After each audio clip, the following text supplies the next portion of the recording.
Hi friends, ಎಲ್ಲರೂ ಹೇಗಿದ್ದೀರಾ? ಎಲ್ಲರೂ ಚೆನ್ನಾಗಿದ್ದೀರಾ ಅಂತ ಭಾವಿಸ್ತೀನಿ.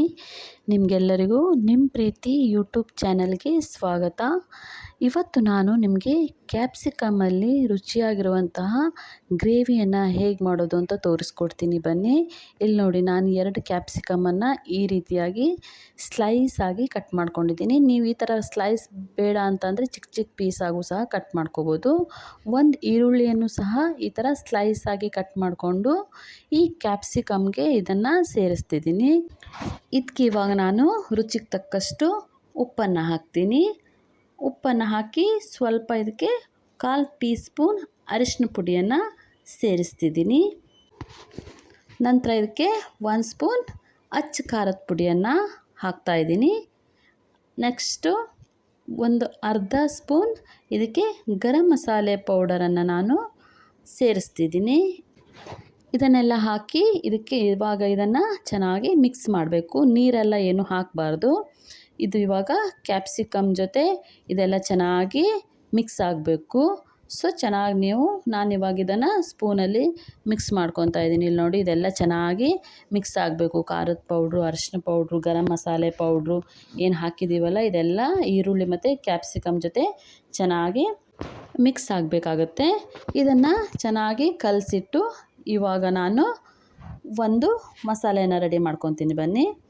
ಇಲ್ಲಿ ಇವಾಗ ನಾನು ಒಂದು ಜಾರ್ ತೊಗೊಂಡು ಅದಕ್ಕೆ 2 ಟೊಮೆಟೊವನ್ನು ತೊಗೊಂಡಿದ್ದೀನಿ. ದೊಡ್ಡ ಗಾತ್ರದ 2 ಟೊಮೆಟೊವನ್ನು ಈ ರೀತಿ ಕಟ್ ಮಾಡಿಕೊಂಡು ಇದಕ್ಕೆ ನಾನು ಶೇಂಗಾವನ್ನು ಹುರ್ಕೊಂಡು ಅದ್ರ ಸಿಪ್ಪೆಯನ್ನು ತೆಗೆದು ಇಟ್ಕೊಂಡಿದ್ದೆ, ಅದನ್ನು ಸಹ ಹಾಕ್ತಿದ್ದೀನಿ. ಅದೆರಡನ್ನು ಚೆನ್ನಾಗಿ ಮಿಕ್ಸಿ ಮಾಡಿ ಒಂದು ಕಡೆ ಇಟ್ಕೊಂಡಿದ್ದೀನಿ. ಇವಾಗ ಒಲೆ ಮೇಲೆ ಒಂದು ಬಾಣಲಿ ಇಟ್ಟು ಬಾಣಲಿ ಎಣ್ಣೆ ಕಾದ ಮೇಲೆ ಅದಕ್ಕೆ ಸಾಸಿವೆ, ಜೀರಿಗೆ ಮತ್ತು ಕರಿಬೇವನ್ನು ಹಾಕಿ ನೆಕ್ಸ್ಟು ಮಿಕ್ಸ್ ಮಾಡ್ಕೊಂಡಿರುವಂತಹ ಕ್ಯಾಪ್ಸಿಕಮ್ ಮತ್ತು ಈರುಳ್ಳಿ ಇತ್ತಲ್ವ, ಅದನ್ನು ಸಹ ಹಾಕಿ ಇವಾಗ ಅದನ್ನು ಫ್ರೈ ಮಾಡ್ಕೋತಾ ಇದ್ದೀನಿ. ಇವಾಗ ಇದು ಒಂದು 5 ಮಿನಿಟ್ಸ್ ಇದು ಚೆನ್ನಾಗಿ ಫ್ರೈ ಆಗಬೇಕು. ಈರುಳ್ಳಿ ಎಲ್ಲ ಸ್ವಲ್ಪ ಸ್ಮೂತ್ ಆದಮೇಲೆ ಇದಕ್ಕೆ ಇವಾಗ ನಾನು ಮಿಕ್ಸಿ ಮಾಡ್ಕೊಂಡು ಇಟ್ಕೊಂಡಿರುವಂತಹ ಟೊಮೆಟೊ ಮತ್ತು ಶೇಂಗಾ ಪೇಸ್ಟ್ ಇತ್ತಲ್ವ, ಅದನ್ನು ಇದಕ್ಕೆ ಹಾಕ್ತಾಯಿದ್ದೀನಿ.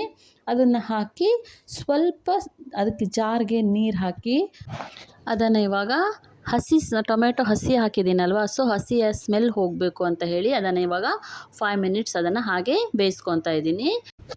ಇನ್ನೂ ಬೇರೆ ಬೇರೆ ರೀತಿಯಲ್ಲೂ ಸಹ ಈ ಗ್ರೇವಿಯನ್ನು ಮಾಡ್ಬೋದು. ನಾನು ಇದು ಸ್ವಲ್ಪ ಡಿಫ್ರೆಂಟ್ ಆಗಿತ್ತಲ್ವ, ಅದಕ್ಕೋಸ್ಕರ ನಿಮಗೆಲ್ಲ ಇದು ಇಷ್ಟ ಆಗುತ್ತೆ ಅಂತ ಹೇಳಿ ನಿಮ್ಮ ಜೊತೆ ಶೇರ್ ಮಾಡ್ಕೋತಾ ಇದ್ದೀನಿ.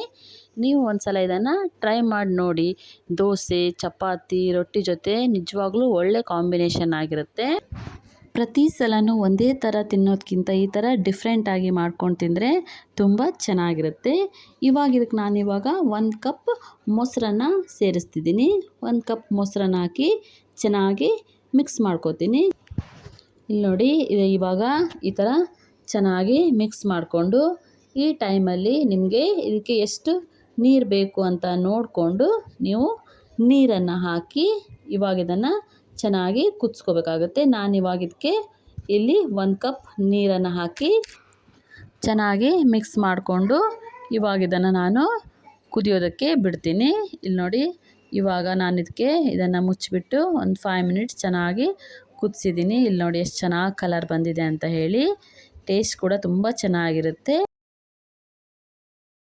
ನೀವು ಒಂದು ಸಲ ಮನೆಯಲ್ಲಿ ಟ್ರೈ ಮಾಡಿ ಹೇಗೆ ಬಂದಿದೆ ಅಂತ ಕಮೆಂಟ್ ಮಾಡಿ ತಿಳಿಸಿ ಫ್ರೆಂಡ್ಸ್. ಈ ವಿಡಿಯೋ ನಿಮಗೆ ಇಷ್ಟ ಆದರೆ ನೀವು ಒಂದು ಲೈಕ್ ಮಾಡಿ ಸಬ್ಸ್ಕ್ರೈಬ್ ಮಾಡ್ಕೊಳ್ಳಿ. Thank you friends.